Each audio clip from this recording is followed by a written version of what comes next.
Awesome. All right. Hi, everyone. Thank you for being here tonight. I'm just going to make sure we've got Facebook up and rolling so all of our friends there can join us as well. All right. My name is Elle Lively, and I'm the director of Michigan Music Alliance. We're a nonprofit out of West Michigan. And every month we bring a panel together and talk about a very specific music business topic. And this is our third to last session. There are only two more left after this. So you can check out our upcoming sessions about promotion and then Michigan festivals in March and April. We're also working to relaunch the Michigan Artist Relief Fund, and we're excited to present the second annual virtual festival, Spread the Music, the last weekend in March. And we are our goal is to have over 200 virtual performers. So it's going to be extremely cool. And if you haven't read about it yet, you can check it out at michiganmusicalliance.com. There's all kinds of information there about how to get involved with the festival, how to donate to the fund. And then we also have some really cool Support Michigan Music merch, which Sheridan is sporting tonight. But tonight we're going to talk about publishing and copyright. Those are two extremely daunting subjects, at least to me, and I know to probably a lot of musicians out there. It's the nitty-gritty of the business stuff, and it's the hardest to really get experience with if you haven't done it before, So thankfully, we have a really amazing panel tonight from all over. So I want to introduce you guys and have you explain a little bit about yourselves and how you got to be on this panel, essentially, what brings you, what your area of expertise is, and then we'll jump in from there. So Lauren, do you want to start? Yeah, sure. Hey, everybody. My name's Lauren. I am the VP of A&R at a publishing administration company called Kilphonic Rights. We do publishing administration for independent labels like Sumerian Records, etc. And we also have a more public-facing platform for independent songwriters called the National Organization of Independent Songwriters. So our whole mission is to help connect independent songwriters with their mechanical royalties.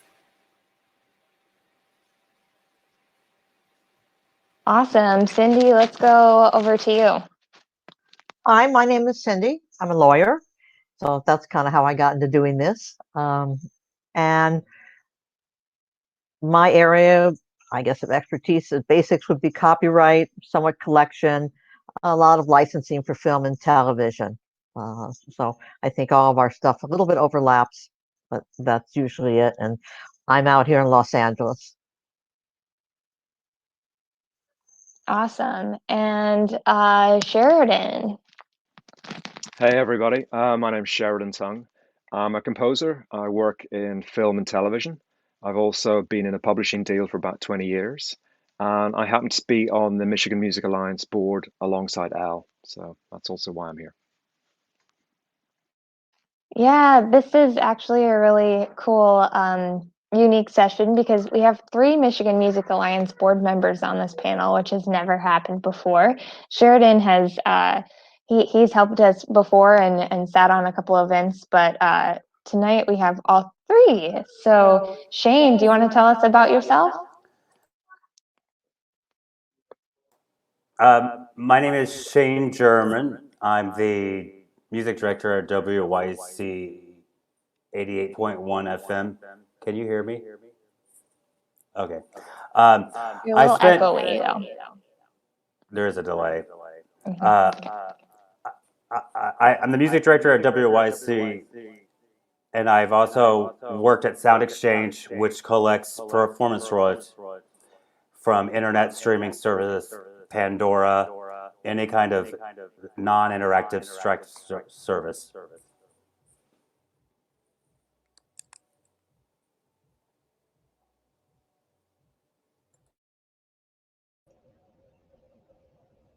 I keep not muting my, sorry. Chris. Hi, I'm Chris Newberg. I'm an attorney at the Rodenhouse Law Group in Grand Rapids, Michigan. I practice entertainment law, intellectual property law, do a lot of litigation, but as it pertains to this entertainment stuff, more importantly, perhaps, I'm a lifelong musician. Been a member of Gunner and the Grizzly Boys, Grand Rapids-based country band for 10 plus years, doing recording, touring, publishing stuff. So I've got a lot of like personal experience with this, and then also experience working with clients. And I'm excited to talk about it. It's one of the areas that I've geeked out about very hard over the past 10 years, and it's complex, but it's a fun topic. Awesome. So, Chris, let's start with you because these are two really big topics, and you're kind of a good bridge between them both with both careers that you have and your understanding of it. Do you want to talk a little bit about publishing and what we need to know about that, what we're going to talk about tonight, and what you feel as an artist and a lawyer is most important to take away from that topic? Sure. Yeah. So I think first and foremost comes the idea of a copyright, the idea that there is this mechanism created by law in the United States that allows you to protect something that you create. In this case, we're talking about a song, although, copyright attaches to other things, photographs, stuff like that, videos, stuff like that.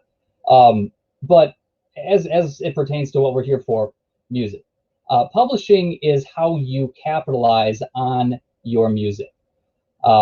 It's the way that you generate money from it. So, this isn't about performing live necessarily, although there is a component, but this is about how, you get paid for radio plays, how you get paid for Spotify, how you get paid for YouTube spins, stuff like that. It's really important for musicians to know, I think, and although royalty income is generally cast aside, artists are like, oh, you got to tour to make money. I've got experience with artists that I work with in Michigan here that are generating hundreds of thousands of dollars a year off of royalty income. So it's not anything to sleep on. If you do it right, it's mailbox money. It's fantastic. So I think we're here today to talk about exactly how to set that up. If we want to get into more details about different kinds of royalties and licenses and whatnot, I think we're going to do that as well. But just here to answer questions about how to capitalize on your creations.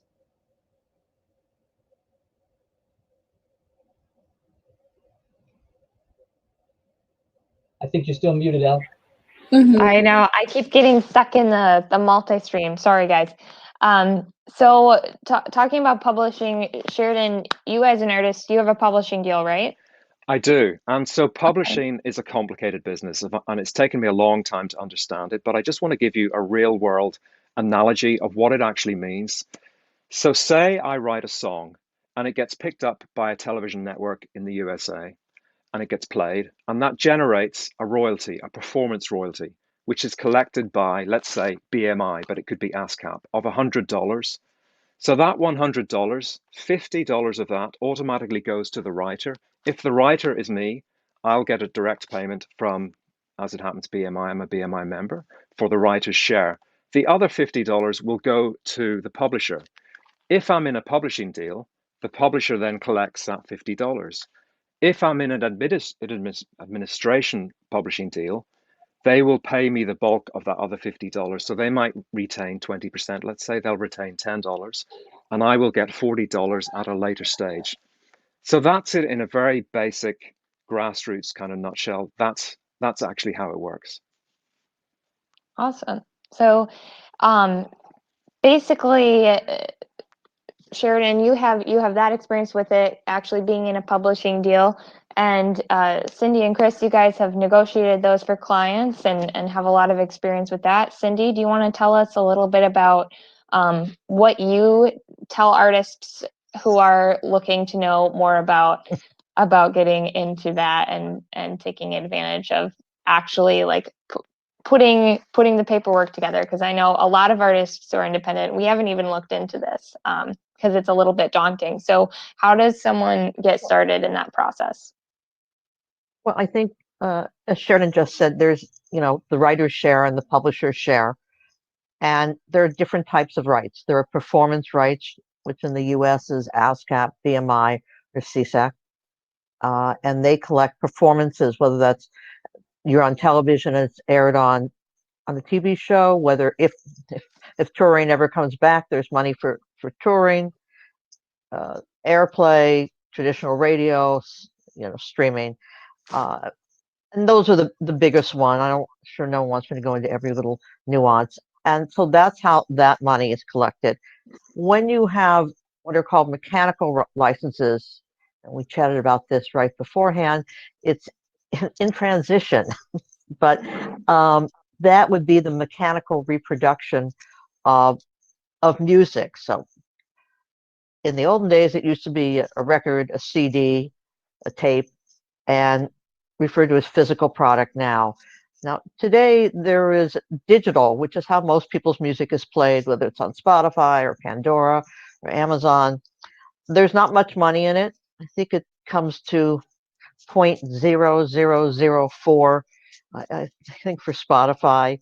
And you can start doing the math. I mean, you've got to be close to 1 million streams to see any real money with it, which doesn't mean people should take their money. So what's happened now is what's referred to as the Music Licensing Coalition. I don't know what to see now.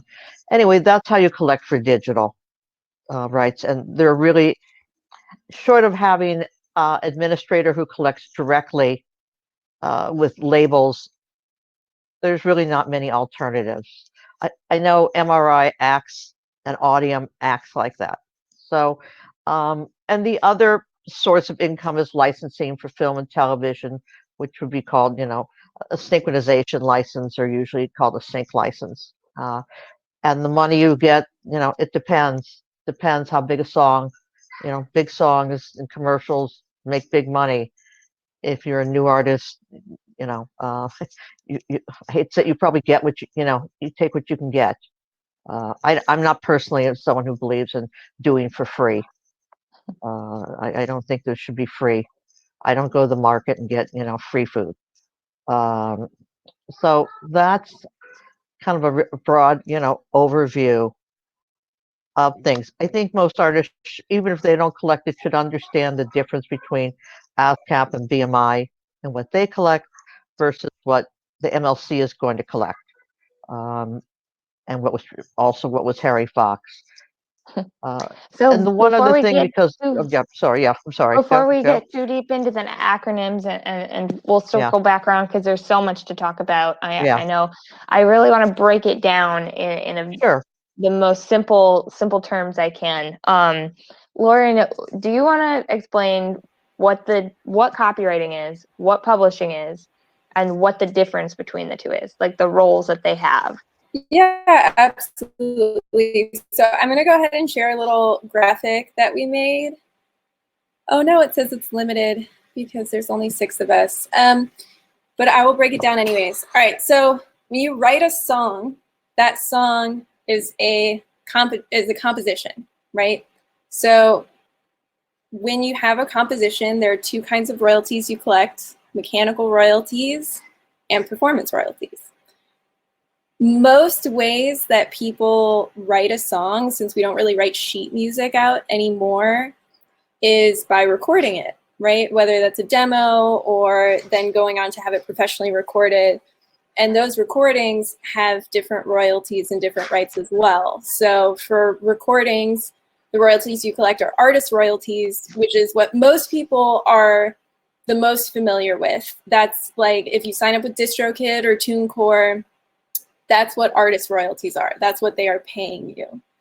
And then the other piece that is collected on sound recordings is neighboring rights. And this is something that Shane will get into later because he works with Sound Exchange, which is the organization that collects for neighboring rights in the United States, and it's its own special little thing. But when you're talking about publishing, what you're really talking about is the song itself. So if somebody else covers your song, you are still entitled to royalties on that song. And if a television show wants to use your song in a commercial but pay somebody else to record it, they still owe you money for the publishing on that song. So there's a bunch of different ways that you can leverage your publishing and your songs themselves with a publisher. They are selling your songs, not just the recordings of them. So you don't have to be an artist yourself in order to build a career and make money on publishing. And I'm sure that Sheridan, with his publishing deal, can talk a little bit more about this. He touched on publishing administration, which is more like what my organization does. We go out there and we find every single penny or fraction of a penny that you're owed and pay it to you. And, you know, SINDEE touched on the sort of alphabet soup that you get into with all of the different organizations. So we just make it easier for both independent artists and signed artists and help them collect everything they're owed. And we don't own any of your copyrights at all. We just collect on your publishing for you. And then there's also co-publishing deals, which I think is more similar to, or is more what people have in mind, where a publisher will pay you money, they'll pay you in advance for your catalog. In the same way that an artist would get an advance with a record deal, co-publishing deals are kind of the same thing for songwriters themselves. So Sheridan, I don't know what kind of a deal that you have, if it's co-publishing or not, but that's really where you are selling a portion of your copyright to a publisher. So they will own a part of your song either for a limited amount of time or indefinitely in exchange for an advance. Yeah, exactly. So I signed an administration deal, and the advantage to me of signing to a publisher is the fact that they look after all the nuts and bolts of getting the songs registered, tracking it in all the different countries. You know, if there's like a dispute in Japan or something, they have an affiliated office of their own publishers in Japan, and they can kind of search for particular songs. So I signed, and when I signed, I wasn't too sure how well it would work out, but I now have like a catalog of songs that I know are being really well administered by my publisher. And if there's ever an issue, even something with Spotify came up the other day, and I was able to send out an email and just query it, and they've got a direct line with Spotify. So there is a big advantage in having a publisher, I think. Interesting. So Shane, you have a little bit of experience with royalties, given your previous history. Do you want to explain about the company you worked for and what they did and what they can do for artists? Can you hear me? There it goes. Sound Exchange was set up by the U.S. Copyright Office to collect and distribute performance royalties to featured artists and sound recording master owners. So someone like Aretha Franklin, or Whitney Houston, who didn't really write her songs, she had songwriters for her. Whitney Houston would get paid for just singing the song. Whoever owns the master would get paid for owning that sound recording. So it's 50% goes to the copyright owner, the master sound recording owner. 45% of that stream royalty rate goes to the featured artist, whoever's performing the song. And then 5% is taken off for non-featured artists, background singers, session players, etc. You can also do producer rates. So if someone says, yeah, I'll produce this album, but I want 2% of any non-interactive streaming royalties that you might get. And this is going to include stuff like Pandora, radio stations that stream online, any kind of streaming service is going to cover what ASCAP BMI won't. I encourage every artist to register with Sound Exchange. It's basically free money. You just go to soundexchange.com, you fill out what your artist name, and you can even look in their database to see if your recording name has been logged in a radio log somewhere. When I first started at the company, we were doing maybe a couple $100,000 in royalties every quarter, and now they've distributed like billions of dollars.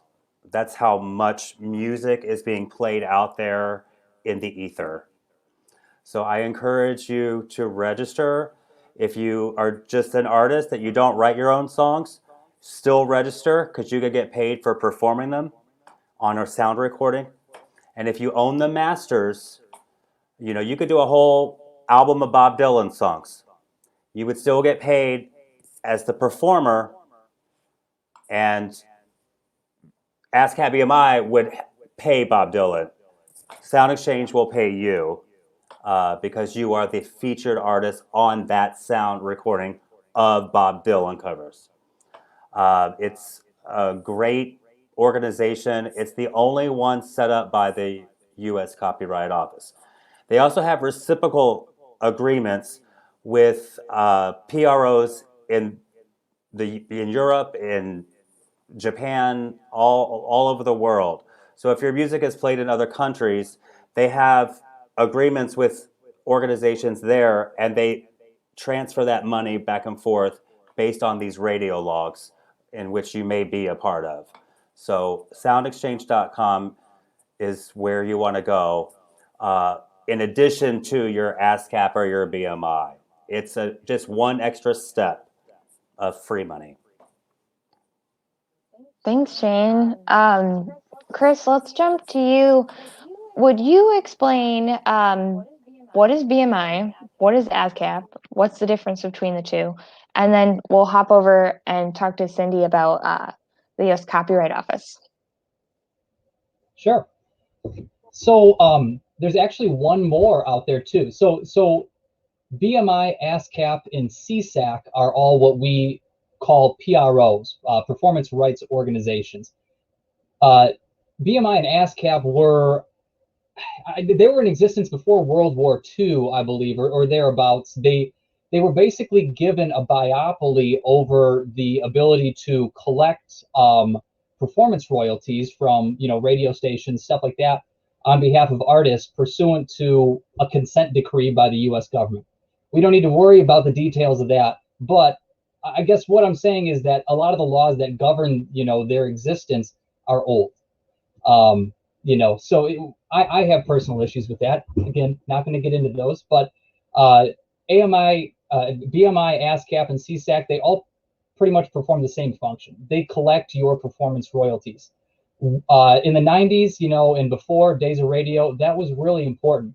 Nowadays, when radio isn't as prevalent, there's still money to be collected there, but we see services like Sound Exchange sort of taking over. I know for our band, Gunner and the Grizzly Boys, we get monthly royalty checks from Sound Exchange that are bigger than our quarterly checks from BMI. We just get more money from it. It makes more sense to sign up with Sound Exchange. But, we're going to sign up with Sound Exchange and a PRO, in our case, BMI. When it comes to selecting a PRO, I think the only consideration really is whether your co-writer, like people you frequently collaborate with, who they're working with. Because it's just easier from a split sheet perspective, easier from a publishing perspective for all the co-writers to be part of the same PRO. If you're not, it's not that big of a deal. It doesn't matter. I joined BMI because we had a contact in Nashville, and we sat down and he waived the entry fee. So that's why I'm with BMI. It's a crapshoot though, really. So that's the first thing you need to sign up with. I think, even though the money's not that great, like Shane said, Sound Exchange is huge. There are others as well, but as it pertains to performance royalties, BMI, ASCAP, CSAC, pick one of the three. You'll be pretty well off. So we've talked a little bit about royalties and how different organizations can help us collect those. But SINDEE, would you explain why we're able to collect those in the first place and tell us a little bit about the U.S. Copyright Office? Well, a copyright, once you've created something, I'm often asked, well, I can't get in the Copyright Office to file it. And the way it is under the U.S. copyright law right now is once something's in a tangible medium, for instance, for music, if you have a demo tape or a CD, I'm not 100%, I guess if you send it, electronically, it's copywritten. What filing with the Copyright Office does is give you the ability, should you file a lawsuit, to get certain amount of damages. So I tell people sometimes when they get very hung up on, the Copyright Office is way behind now.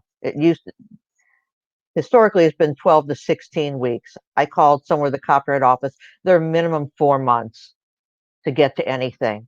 So for music, the words of music, it's a form PA, and that's for the words of music. For a master recording, it's a form SR for sound recording. There are ways in the Copyright Office now, if you have a new album out and they're unreleased songs, you can do like 10 for the price of one. It's, I think, referred to as unpublished work. So the fact that you own it gives you the right to go into these various organizations and collect royalties. And there's various different types of royalties to be collected. So that's pretty much what copyright does, and it protects you. Not that you asked it, but one of the issues with people feeling their songs have been stolen, or pieces of their song, it's very expensive to get a lawyer to go for a copyright suit. It just is. No matter where you are, as in federal court, and usually it just doesn't make any sense. One of what's referred to now as the Music Modernization Act, they're just starting to implement, I don't think I keep calling it, call it the CARES Act. It's case, and it will be like a small claims court for copyrights and copyright infringement. So it will make it, easier if you have, you don't have hundreds of thousands to pay lawyers. And I don't know what the top end of it is. I've been reading articles. It's just starting to be implemented. But I think it's a great thing because people, I believe, are infringed, but they just can't afford a lawyer. And as a lawyer, to do all that kind of work and paperwork and go to court, I mean, it's not cost effective, to spend all that time. So I don't know the procedure yet. So that's what copyright is. Thanks. Sheridan, I want to swing back to you for a minute because as an artist, you have a publishing company. Can you tell us a little bit about how you copyrighted your music, and then basically, you have a lot of different ways that your music has been published with what you do. So can you tell us a little bit about that? Sure. So the majority of my work is composing for television. My publisher, then once I finish a score, a soundtrack, my publisher then takes the cue sheets and those get registered. So it means anytime the show is shown anywhere around the world, in this case of the USA, BMI will collect the royalties for me, and there's affiliate organizations around the world. So that's the majority of my income royalty income comes from shows that I've composed, and I collect the composing royalty plus also the publishing royalty, and my publisher will take a slice of that for administering everything. The other side of the work I do is where I don't own the publishing. For example, some of the bigger networks, they want to retain the publishing. And I have to kind of weigh up, do I want to do the job for the fee and give away all the publishing? And sometimes that is the case. And there are other cases where sometimes I decide, no, it's not worth it. Some of the streaming services these days, the royalty rates are quite low. So I have to kind of weigh it all up. And then the third side is maybe when I'm writing like tracks as an artist. Sometimes those are published by my publisher, other times they're not. And I've got a lot of tracks out there that are published by various record companies. So the advantage of that is the record companies are keen to push that music because they make money from it. I may not make the publishing on that, but they're keen to kind of sell it. So that's, and I write production music as well for television. And again, I don't own the publishing on that. But again, those companies are very keen to push it. So that's just another income stream as well. I think what I want to say to artists starting out is, and especially the Sound Exchange, it's good to get in on these things and to get things registered properly, because over time, tracks here and there, they just begin to add up. The income streams add up, and it's quite surprising how it does. So it's worth getting everything aligned and correctly registered, and it can really be a huge advantage for an artist to get things in place.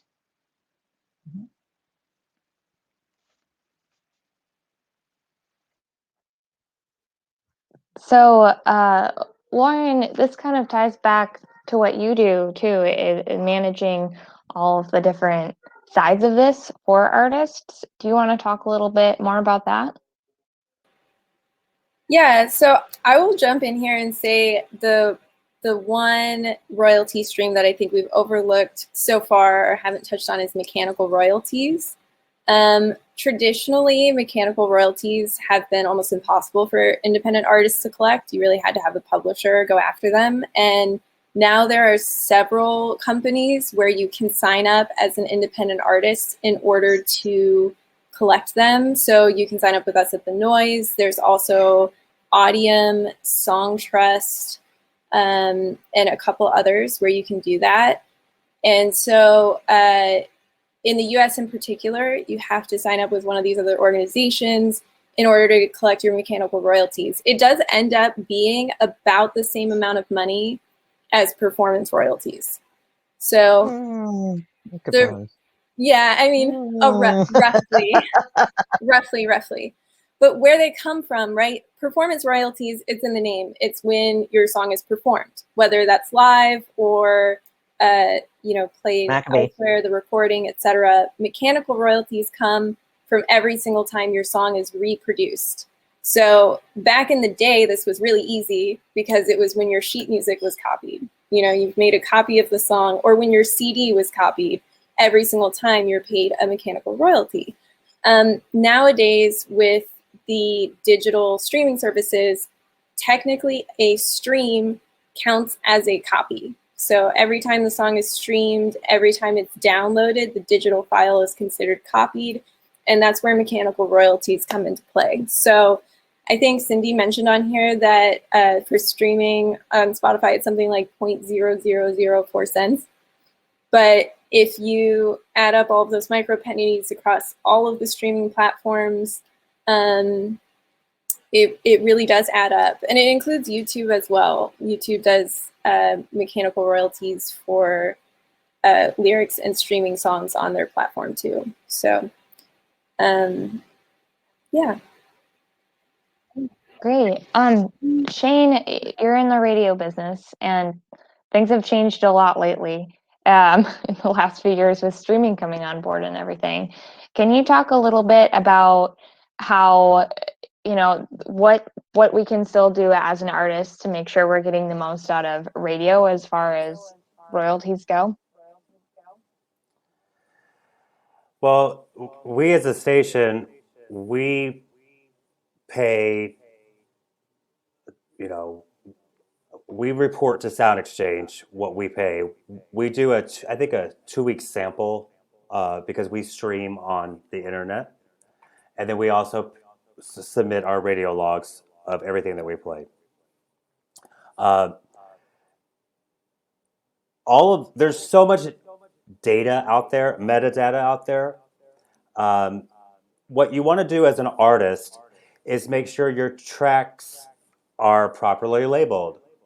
You've got proper copyright on the tracks. You've got your songs registered. You've got the worst thing that I see is when you want to do like track names that are like funky symbols or whatever. Don't do that. Because you want to there's so much data out there. You want to match apples to apples. And it's just automating. And if you're using these weird symbols, it's not going to connect the dots. So try to have complete track listings, not track 1, track 2, track 3. Do you know how many songs are just track 3? There are probably millions of lost songs out there that they can't find a royalty holder because it just says track 3. And unless you listen to the actual track to figure out what it is, it's just bad data. I think when I worked at Sound Exchange, we had like $450,000 to the artist called various artists. That's crazy. So you really want to make sure that you're song titles, your track listings are properly labeled. And so that when it's reported on a radio station, it's going to match up to the owner of that track. If it's just track one, it's just going to poof, disappear. I wanted to jump in data. here and just say that this is called metadata, right?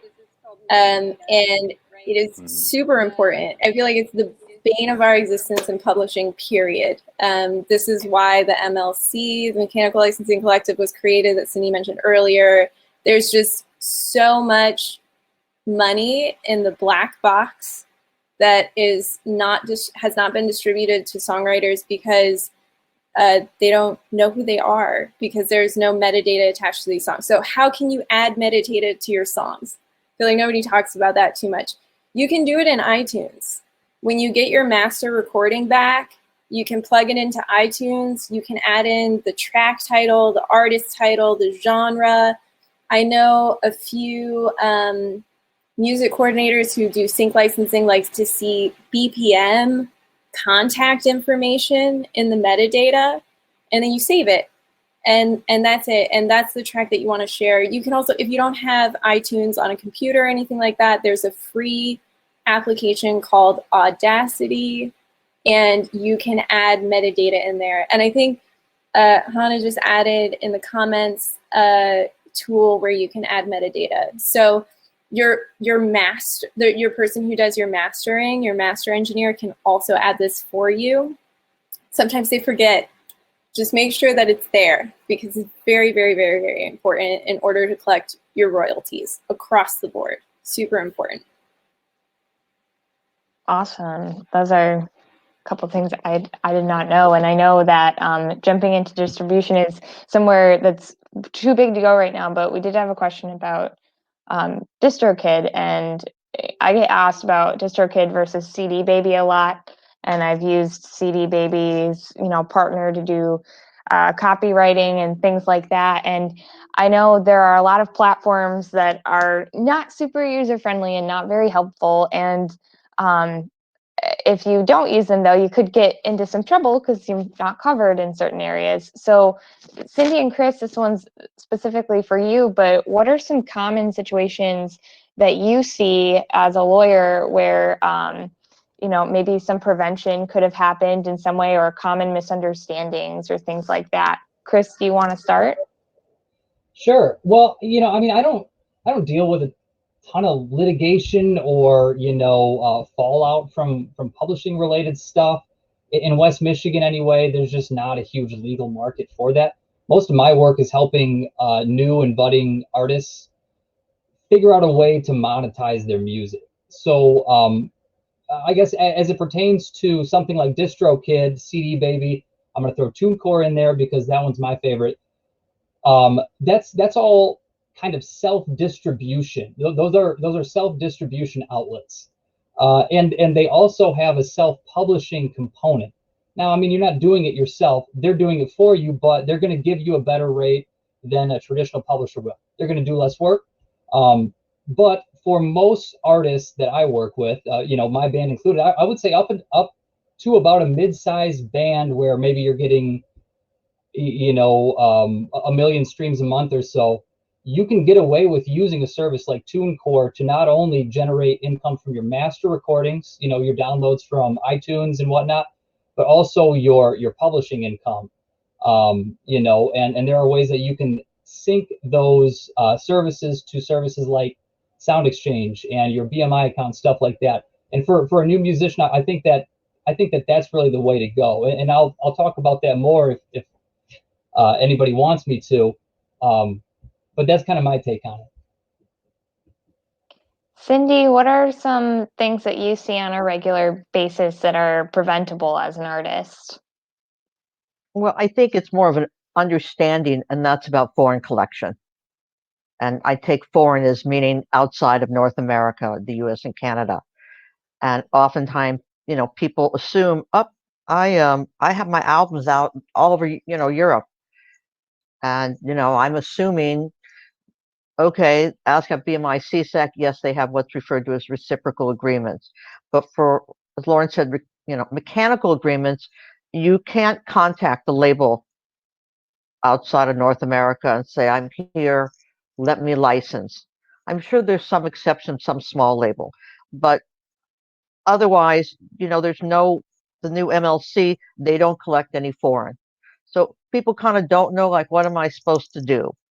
And again, I don't know enough about TuneCore and these organizations, how much they collect overseas. I know Song Trust does. And maybe it, makes sense to make an administration deal outside of North America. But just the knowledge that you are not collecting foreign monies, by yourself. You have to have some mechanism, to be able to collect them. I won't get too provocative about what I think about neighboring rights and how efficient Sound Exchange is versus, collecting with some of the other societies. The one thing I will say, at least historically, PRS, which is the British Performing Rights Organization, and SASM, the French organization, are oftentimes looking for American songwriters. And so you can sign directly with them. I can't say today if that's true or not. Before the pandemic, I know PRS was looking for people to do their own, for them to do digital. But again, it's just about being aware and being able to ask somebody, do you do this? So I think that's, knowledge is key, something like that. Yeah, knowledge is king. So kind of leading off what you said about, the foreign aspect and yeah. BMI and ASCAP kind of just looking at the United States, North America, Sheridan, you have a foot, in both places and you do a lot of work in both the United States and the UK. Can you tell us a little bit about how that works out for you? Well, yeah, exactly what SINDEE was just talking. So maybe about 10 years ago, well, I've always been with the PRS because I've lived in the UK for a long time. But about 10 years ago, BMI approached me because they were looking for European composers. And I liked what they had to say. They also ran a conducting course for film and TV composers, which really appealed to me. But I suppose the biggest thing was I was getting my income stream, royalty stream in the US was getting slightly larger. And I wanted a more detailed breakdown. And by signing to BMI for North America, I was able to then get the BMI royalty statements 4 times a year, as opposed to just a collated one line in my PRS statement, which would have said ASCAP or BMI. Automatically in the UK, any writer gets signed to ASCAP if they join the PRS. So I had to move from ASCAP to BMI. And so now I'm with BMI for North America, but PRS for Europe and the rest of the world. So there is an advantage to, if you're a North American writer, approaching PRS and saying, would you be interested in signing? So yeah, I fully support that. Great. So as we kind of come to a close here, because I want to wrap it up because this is such a big topic to talk about. Do you want to share with us kind of the one big takeaway that you think is most important for artists to know right now if they're going to go home and research this, or if they're going to Google something after this session? What do you want them to Google, or where do you want them to go to find out more, and how can they contact you if they want to get involved and work with you? So Lauren, let's start, and then we'll go around. Yeah, I'm going to answer one of the questions, and they're super quick. I don't know if you're going to get to this at the end. The question is, should we be worried about if we have song titles that are the same as other titles? No. There are specific codes attached to your song, and if you have metadata that attaches it to you, your artist, etc., you do not need to worry about having the same song title. The same artist name a little bit, but definitely not the song title.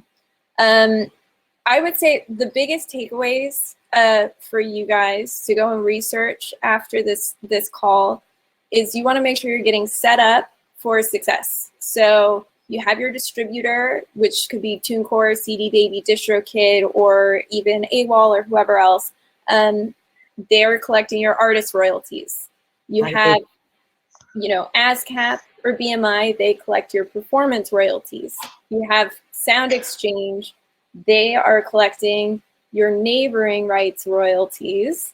Okay, and then the fourth one is mechanicals, and you need to sign up with Song Trust, Us at the Noise, Audium, or one of those organizations to collect your mechanicals worldwide. So like our organization, similar to Song Trust, we have partnerships all over the world with all of the different organizations to be able to collect your mechanical royalties there for you. So those are the things. There's 4 income streams. You need to make sure you're set up to collect from all 4.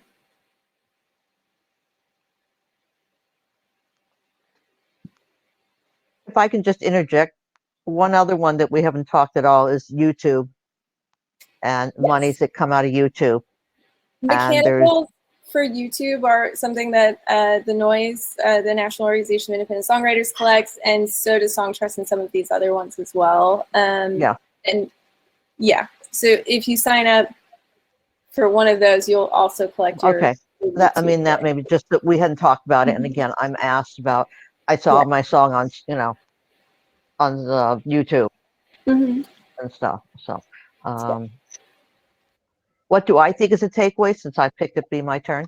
I think really that, you know, knowledge, I always, when I meet artists, you don't have to be an expert or know lots and lots, but just if you know basically what's a performance right, or what's ASCAP BMI. I mean, I get things like, well, BMI collects all my mechanicals. Well, no, BMI does not collect all your mechanicals. And just some basics. I don't even know if there's basic books. And the problem is if you go on and, you know, Google something like, you know, royalty collection in the music business, I have no clue what will show up. But just some basic understanding of even what the difference is between, you know, mechanicals and performances before you even get to, you know, neighboring rights, which is what Sound Exchange is. Just the basics. And I really do think knowledge is what's most important, just to have a basic idea, you know, so you even know what to ask. Awesome. Shane, I want to jump to you, and I'm hoping in your summary of, you know, what to go search for knowledge-wise after this session, would you also talk a little bit about this question we got, talking about track titles? If you have a song that's the same name as another song or popular, you know, it's a popular name. I know that happens quite often. Is that something to worry about? And how does metadata fit into that? Well, like Lauren said earlier, there's something called an ISRC code, which is almost like a fingerprint on the digital file. So they can match that ISRC code to say, this I Love You song is different from this I Love You song. They're both called I Love You, but the fingerprints on them digitally are different. So there are ways to distinguish same song titles. It does get harder, like Lauren said, when you have the same artist name.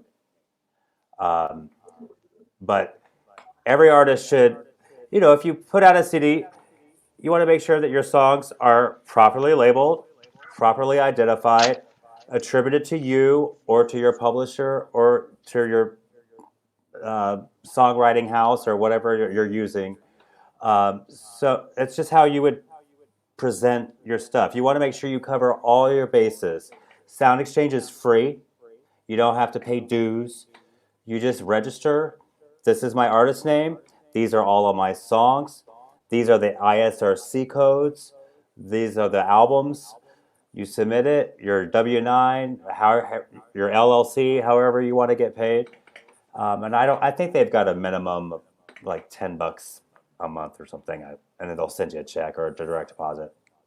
But with any professional artist, you want to make sure that your data is in proper working order and that you're touching all the bases to make sure that your music is getting collected on the hundreds and hundreds of services that are out there. You'd be surprised where your music gets played. You probably don't even know it, and you'll get your statement and be like, oh, I got played on Music Choice. Oh, I didn't know I got played on Pandora. There's just so many platforms out there. There are organizations out there that are responsible for collecting that data and distributing that money out to you, but they can't distribute it to you if you're not registered. So make sure you get registered. So I can assume your takeaway is Google metadata and go sign up for Sound Exchange. Yeah, pretty much, yeah. Nice. Sheridan, I know we had a specific question. I'm hoping you'll answer in your closing. It's for Sheridan. In your publishing deal, how much content is expected, and how often do you submit recordings or just tabs and lyrics? So there's no actual expectation of any amount of content. I suppose my publisher took me on because she was aware that I was writing a lot of music for television. So it seemed like a good idea at the time, and it's worked out for both of us. I'm not sure if there's a requirement for content from other publishers. Maybe it's more so on an artist side, but I think they're not. The other big advantage of having a publisher is their connections. We don't often talk about this, but collaborations. My publisher has introduced me to other producers, artists who I've been able to bring in and collaborated with on my own records. This is my publisher, by the way, if you want to check it out. BDI Music, BDI Music, and Sarah Liversedge.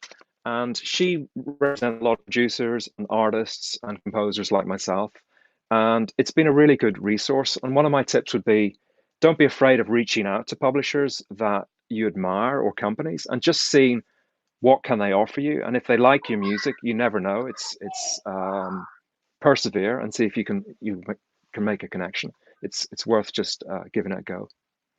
Awesome. So reach out and do some research. And I know we have one more question here before we throw it to Chris for his takeaway. Some of the organizations mentioned that we can join create the ISRC. Caitlin, I don't know if you want to explain that a little more too for us. I think I know what she's asking. Okay. Yep. Go for it. Caitlin, a company like TuneCore or CD Baby, a distribution company, will automatically create the ISRC for you if you use their service. Sometimes they charge you an extra $5, but it's worth it. There is a way to do it online. If you just Google obtain ISRC, I think you can pay another company to do that. But when you work through your distribution company, which is really step one when it comes to collecting royalties, because you got to get the music out there first. When you work with those companies, they'll generally give you the ISRC, and with that, you can sign up for all these royalty payment services, whether that's something like BMI, ASCAP, Sound Exchange, or so on. Awesome. So Chris, do you want to give us your main thing to Google after this, and then how can people reach out to you if they want to learn more and you do a lot with starting up different businesses and getting artists on track, and like Lauren said, set up for success. So how can they get a hold of you? Sure. So yeah, I'll address that first. I mean, you can email me at chris@rodenhouselaw.com, RODENHOUSELAW.com. You can find me on Facebook, Chris Newberg. I think that if you go to the Michigan Music Alliance website, there's probably enough information that you can find to, Google me and maybe find my contact info. There is a comedian in Michigan with my same name. I'm not the comedian. I'm the other one. That's awesome. I guess my takeaway is it's a number of things. So I come at this from the perspective of somebody who is in a band that is trying to, or has tried to make it big. And I represent a lot of people who are trying to make it big. Bands and musicians who create music for Spotify. We're not creating music necessarily for TV or film or anything like that. It's just like trying to be a rock star. Let's go. You know what I mean? The best advice I can give is sign up, if you're going to do your own digital distribution, which you need to do unless you have a record label, which you probably don't at first, you need to sign up with somebody like CD Baby, TuneCore, DistroKid, etc. Again, I've used CD Baby and TuneCore myself. I prefer TuneCore because I think they pay out more in royalties. But if you're not making as much money, CD Baby makes a little bit more sense financially. Both TuneCore and CD Baby offer publishing options where they have a service that kind of takes the place of a publishing company. Not in all respects. It's not going to be as good as having a publishing company. But at the same time, they're also not going to take 50% of your royalty income. This is not a good publishing service if you're someone like Sheridan trying to get movie or television placements. This is publishing that relates to collecting from ASCAP BMI, collecting from SoundExchange, collecting from YouTube, etc. They basically just take all that work and they do it for you. If you don't want to go with their publishing, you need to sign up for BMI, ASCAP, or CSAC. One of those three. You definitely need to sign up for Google AdSense because that's how you make money through YouTube if you want to self-publish. You need to sign up for SoundExchange yourself if you want to self-publish. That's crucial. Shane explained it. Artists are making more money off SoundExchange than they are off the PROs. You need to sign up for Music Reports, which just type that in. It's a company out of Woodland Hills, California. I don't even know what it is that they're paying out, but I get about a dozen checks from them a month, and they range from 2 cents to $200, so it's kind of nice. You also quickly, yeah. Chris, what music right MRI or Music Rights Inc. or they're somewhat like an organization out here that acts like an administrator. They'll collect now from the MLC, the Music Licensing Coalition, who takes, or maybe they don't take a fee, and then they take a fee, MRI, and then they pay you. Okay. So it's another layer, but that's basically, and Audium is the other one who does similar. Sorry. Okay, gotcha. Yeah, and that's what I was going to say next. Audium, Song Trust.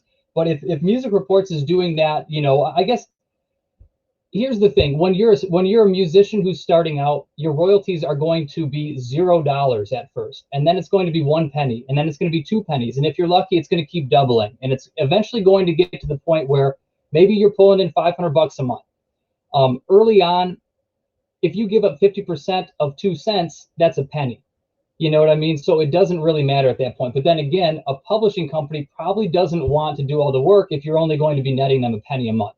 So you're going to have to probably do some DIY type of work early on as a band, as an artist. And signing up for all these things is probably your best way to do it if you like doing things yourself. But then again, services like TuneCore and CD Baby will administer your publishing and help you kind of wrangle some of these things together, and they'll just drop the money in your account, on a monthly basis. I don't personally do it because I kind of cut my teeth doing this stuff before that was even an option, so I had to learn it the hard way. But again, when a publishing deal makes sense, you'll know because there will be publishers approaching you. Until then, I would, focus on learning as much as you can about how to do it yourself, how to make as much money as possible through these outlets we've talked about, and most importantly, not losing your creative influence, your creativity, because you're worried too much about how to make money off music. Your music's not going to make $1 unless somebody wants to hear it, and that's first and foremost always. Awesome. Lauren, do you want to share how people can learn more about your organization and company? Yeah, so we call ourselves The Noise for short because National Organization of Independent Songwriters is a mouthful. So you can check us out at thenois.org, and we can help you out with all your mechanical royalties and all of that. Awesome. And SINDEE, how can people get a hold of you if they have a copywriting issue or have more questions? Oh, hold on, you're on mute. There we go. There we go. My website is cindylevinmusic.com, or I'm also on LinkedIn and on Facebook.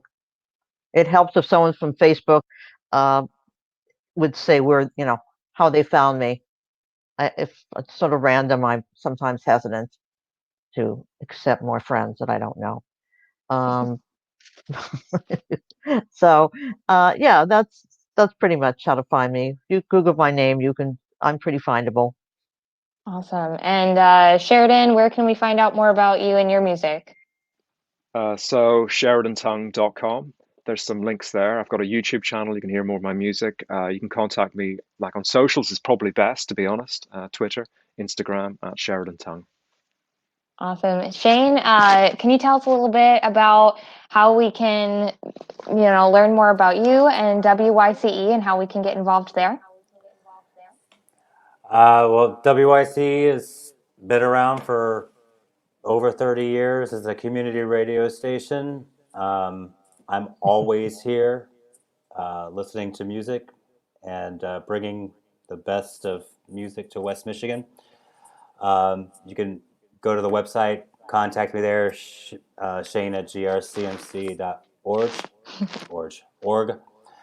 and see me around to a show once they come back. And I do want to point out too that like the crown jewel of shows is usually this weekend. The jammies, the WYC jammies are a really special thing and place really that happens once a year for artists all over Michigan, but particularly West Michigan. And they do a fantastic job of hosting those awards, and a lot of artists are going to miss that this year. So is there anything we need to know about this year, Shane? We are looking to, we want the music community to be safe and healthy first and foremost. So we will revisit what we're going to do when it's safe. But we plan we're on excited doing for that, something. and we're excited for hopefully life to maybe not get back to normal, but progress in that direction soon. Thank you guys for joining us tonight. It really means a lot that you're willing to take time out of your schedule and spend your time sharing the knowledge and experience that you have with us, and that we appreciate that so much. So thank you for being here, and everyone who tuned in, thank you. And this will be up on our website, so if you need to rewatch a part, you can do that. It'll be up at michiganmusicalliance.org. And if you have any questions, feel free to send them our way, and we'll see you guys on March 8th for promotion. So thank you, everyone. Have a good night. Thank you. Thanks, everybody. See you. Bye, guys.